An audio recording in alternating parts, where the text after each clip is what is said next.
And to continue our discussion about climate change, I'm joined live from the Masai Mara in Kenya by Dr. Bharat Pankhania, who's senior clinical lecturer at the University of Exeter and is based in Bath in England. Bharat, thank you so much for joining us again here today on aNews.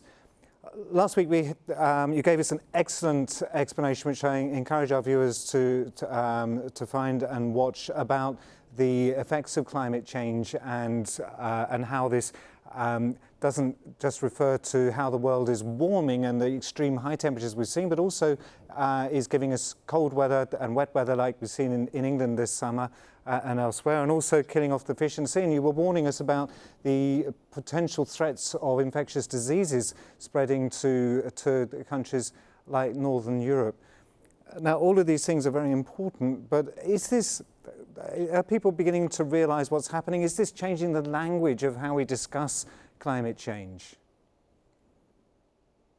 Well, I would assume that the vast majority of the population and politicians around the globe are beginning to finally accept that global warming climate change is man-made as a result of industrialization.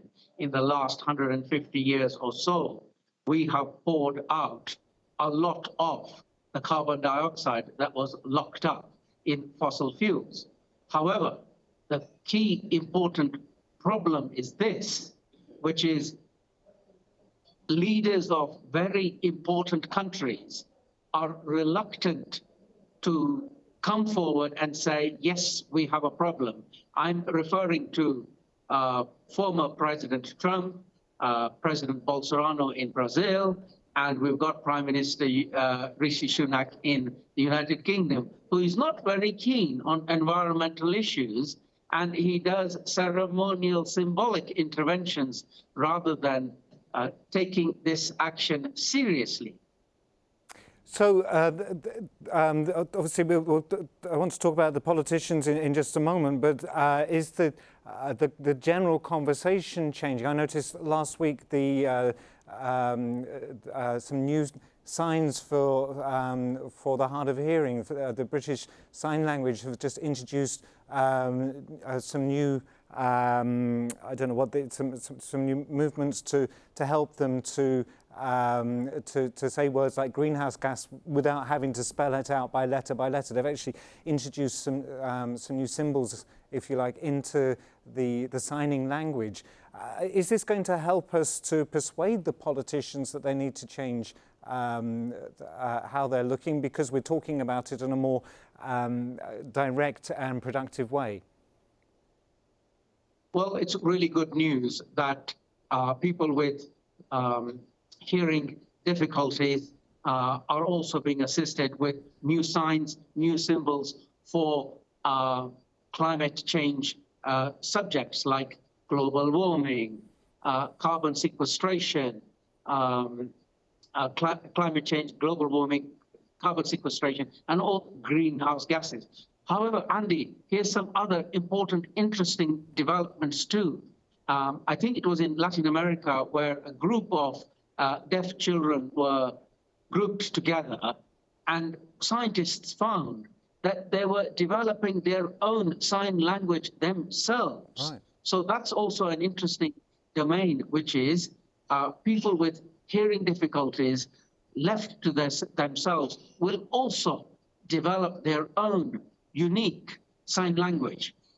And I imagine that, I mean, this is a very specific use of language, but in the general populace as well, the fact that we're talking about climate change now here on aNews and other channels, other media outlets are trying to get more factual information out. The man on the street, what is it, the man on the, is it number 72 bus or whatever the phrase is beginning to open their eyes and realise that they need to bring this out more into the public domain and have more honest conversations about what is happening. Oh, absolutely, Andy. And, you know, what we need to do also as communicators is not overly complicate terminology and expressions. we've got to say it as it is. And that's the way to get your message across. And this is one of the problems, isn't it? The phrase gaslighting was used last week in an article about the British Prime Minister, and here this is almost a literal use of it because he was wanting to bring more gas, open more licences. When we were talking last week, you inadvertently, I know because we discussed it later, quoted Antonio Guterres, the UN Secretary General. When you said, and I'll quote you first, you said the decent and moral thing for politicians to do is to honestly say that we cannot continue burning fossil fuels. Now, last year, UN Secretary General Guterres said the truly dangerous radicals are the countries that are increasing the production of fossil fuels, and that this has to change. So what is the reality here, Bharat? Well, the reality is that unfortunately, we have politicians who want to be re-elected, and they will do everything possible to deny that fossil fuels are responsible for what will happen to our grandchildren and children after. And remember, Dandy, one thing, once we reach tipping point, it is too late. Unfortunately, we just do not have strong enough collective of politicians to say we must tackle this together. We need a UN, WHO type body to bring these politicians together and hold them to account. The trouble is they promise everything like they did when they have these global warming conferences, COP26, COP so on, but then they go back on their word. That is the problem with politicians all over the world: China, India, Indonesia, Europe, United Kingdom, United States. Now, the argument that Rishi Sunak has brought about for issuing new licences, that we're not going to, that the UK isn't going to be transporting this gas because it's going to be taken from offshore and used onshore. But this, in a sense, is, as you say, it's not directly explaining the truth of the issue, because that gas is also going to be exported. Indeed. So the United Kingdom drills for oil and gas and then sells it on the open market. And we buy our oil and gas on the open market. So there is no such thing as we drill it in the UK waters, extract it in the UK waters, and then sell it and use it in UK waters. It doesn't work like that. And one more thing, Andy, this is really important. Prime Minister Rishi Sunak said that in lieu of extracting gas and oil from the North Sea, we are investing in carbon sequestration, because carbon sequestration is a quid pro quo for burning oil and gas. This is absolute nonsense.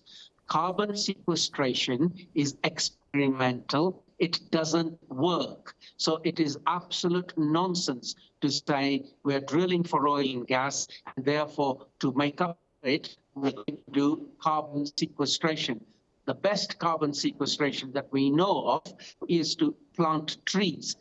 Unfortunately, those trees should have been planted 30 years ago. So carbon sequestration, is this an alternative term for the phrase carbon capture that we've been hearing about? Yes, yes, yes. It is experimental technology which has not been proven to work. It is technology that they're trying to develop, which is extract carbon dioxide from the atmosphere and then make it into insoluble compounds or store it in deep undersea wells, former oil wells, or deep underground bunkers. It doesn't work. It hasn't been shown to work. So, this is some sort of academic way to try and make us believe that there is an alternative solution. We can continue using fossil fuels. But is it really the case that that it's the end of the line for fossil fuels? Surely we've been using it for burning gas, burning oil for so long, creating plastics. Surely, if we try and balance things, then everything will be okay, won't it? Well, the trouble, Andy, is that what was stored in fossil fuels over many billions, not millions, billions of years, is suddenly being released en masse all over the world over the last 150 years only. And therefore, if we carry on like this, once we reach tipping point, and what I mean by tipping point is a chain reaction, whereby the heat generates more heat, which generates more heat, which generates more heat. Once you have reached that tipping point, there is no point of return. Therefore, we've got to do all we can to reduce the use of those fossil fuels and use renewables. So on the subject of renewables, the United Kingdom government doesn't want onshore wind farms. How ridiculous is this? Because to have wind shows offshore, meaning in the sea, it is much, much more expensive. Whereas whilst planet Earth is burning, you guys, you politicians, do not want to have wind farms on the land, which could generate electricity and therefore reduce the burning of natural gas and coal and petroleum. So renewable energy is something which takes many different forms, from the hydroelectric power stations to wind farms to solar, and there are many other geothermals and so on and so forth. These, I imagine, are solutions that need to be, the best solution needs to be found locally. How can that happen? We can understand that some landowners would object to having turbines on their properties, but what needs to be done? What do people need to do to push this forward? So from the people point of view is we do all we can and reduce our carbon footprint. That's another expression that not everyone understands. So you can have solar panels on your roof. You can build better houses. You build better houses with better insulation. And again, I'm sorry, I keep on harping back to this issue in the United Kingdom. So we had specifications, higher specifications for building houses with higher insulation. And then the building lobby lobbied this current government, and they removed that obligation to build houses with better insulation. The other thing is build houses which are more southerly facing, so that they capture more of the sun with solar panels on their roof, which are south facing. So one, reduce your carbon footprint, do less, travel with public transport, travel with bicycles, shop locally, do those things locally, plant trees, have solar panels, and have better insulated houses. And those measures by individuals can considerably reduce our carbon footprint. The rest is up to governments to also do the same with reorganizing how their technologies work, which is, you may have to consider, and I was not a big fan of nuclear, but I think under the circumstances, nuclear energy is also an option. And of course, there are issues surrounding that, but as you say, it's about offsetting the realities and finding the right balances in life. So does this also suggest, you talk about some of the things you're talking about there, public transportation, local building codes, and so on. Does this also suggest then that people should not just leave things to national government, but they should get involved in local politics and local government? Oh, absolutely. And I find from my own experience, Andy, is inertia and lack of faith in elected people, whereby they say, what's it worth? Nothing will change. And I think all people ought to get involved and hold centrally elected ministers, members of parliament and their equivalents to account and boot them out at the next election if they have not delivered. So, so this is very obviously an ongoing process, a conversation that needs to continue, and pressures need to be put on. We're talking a lot about the United Kingdom because that's where you're normally based. But for example, at the moment you're in Kenya. What sort of differences have you seen about how the discussion is continuing in the United Kingdom against some African countries?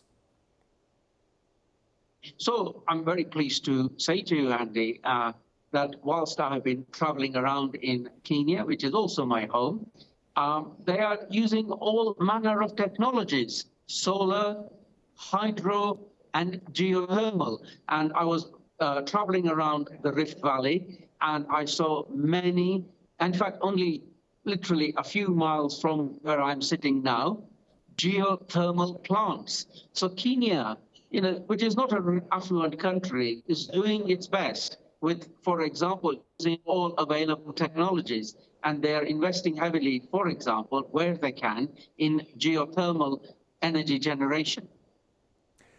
So this is something that needs to be tackled across the whole globe, and in certain countries like South America, where we're seeing the Amazon being cut back, hopefully the policies there will be changing to try and reduce the destruction of the rainforests. But is this also a question of we see many more cities, many more urban areas being developed? Is this also a question of how we design our living spaces and how we design our cities and so on?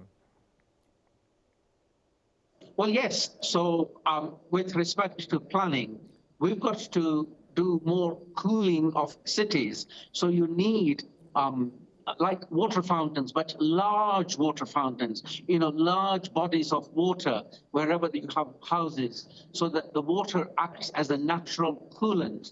And we also need shade-producing trees. So shade-producing trees plus the presence of water are very good examples of requiring very little energy to create cooling in people's homes. I need to just come back once again to how we initially connected with you as in your role as a medical doctor, and I know that you have a great experience in public health development. How critical is this climate change to public health, and should it be being looked at as a potential public health disaster? And does that mean that this actually gives us more power to instigate change? Yes, it is a public health emergency without a doubt. And public health is everyone's business. So it will affect our health, our wealth, our well-being, our fauna, our ecology, our everything. And the final bit is, remember, if you reach tipping point, there is a point of no return, and we don't know where that leads us. So, of course, it is an emergency. It is an emergency that we now are aware of. So it's a bit like this, Andy. If I know that a virus is in circulation, which will soon arrive in Turkey, United Kingdom, you would do something about it. Mm-hmm. Similarly here, we've got global warming, and we've got politicians who are dragging their feet, whereas we have reached a critical point. It is an emergency. All the evidence is there. We've got storms, we've got dry periods, we've got wet periods, we've got warming, we've got the warmest July recorded in history. All the signs are there. You've got to act on the signs. But sadly, as we saw in the COVID pandemic, and I want to thank you again for the tremendous advice that you were able to give everybody during that period. As we saw then, unfortunately, politicians aren't always looking for the best solutions to end the crisis. What would your message to them be? It is your moral duty to do the right thing. It is your moral duty not to be populist. Planet Earth is in danger. We are looking at you to do the right, honest thing. You know, you mustn't do things that keep you in office just for the sake of keeping you in office.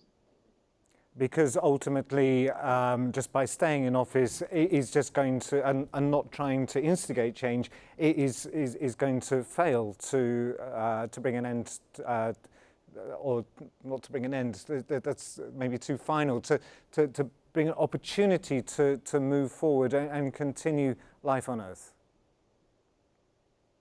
Oh, absolutely. Because you know what people don't want to know and don't want to address is, it could bring an end to life on planet Earth as we know it. And therefore, it is imperative that our elected officers do the right thing for the wealth and health of not their country, but planet Earth. That is the only place in the universe that we know of that has got life. Well, we're very excited that yet another lunar module has gone to the moon to try and find water there. But of course, life is here with us on Earth. I don't want to leave us with a sense of doom and gloom and that the end of the world is nigh. The reality is that we haven't yet reached a tipping point, or the tipping point, as you described it. Can you leave us with a message of hope, with how you can see the way forward from here in a realistic way to help the world get back in balance as best as it can, and to move forward in a healthy way? Look, Andy, it's amazing that you asked me this question, because here I am on my travels in Kenya, and I saw what nature can do. Nature has tremendous ability to regenerate, provided we give it a chance. So, for example, a very, very large farm here, not far away from Mount Kenya, where I am, was the owners decided to convert it to let it be, let it run wild. So I went around that farm, and it was amazing to see that in the space of 30 years, wilderness and life and variety of plants and lives and animals and insects and everything have returned to live there. So nature has a tremendous capacity for regeneration. We should use nature to rebuild planet Earth. We can do it. The sooner we act, the cheaper it is, the better it is. And how would this then apply, do you think, to a country like the UK? I mean, obviously, it's a very different model of existence. Could something like that, if productive things can happen in what are described as second or third world countries, what about in what has been described as a first world country? What possibilities are there? There are endless possibilities. So one is the use of technology, and we should use that technology and help other countries with the technological findings. So, you know, we have better solar panels, better use of energy generation, using renewables as energy generation, and then share that technology with the rest of the world free of charge. And if we were to do that, we will be in a much better position. So it's not a case of we invented this, we're keeping it to ourselves.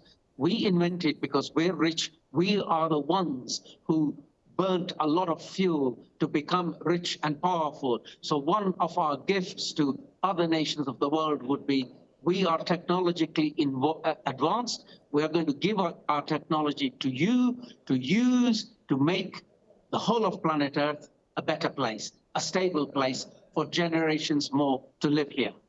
And this, I think, really is the message, not just of our topic of conversation today, the climate change. It's also the message of all health issues that, as we saw in the pandemic, where people try and keep things to themselves, there remains an imbalance and there's no solution. But when people share their technologies, share their expertise and their wealth, then there are advantages for all of humanity. Dr. Bharat Pankhania, I want to thank you so much for joining us today, and I want to thank you also for the many times that we've talked. I look forward to hopefully meeting you very soon and leaving us with a positive message for the future for planet Earth. Thank you so much.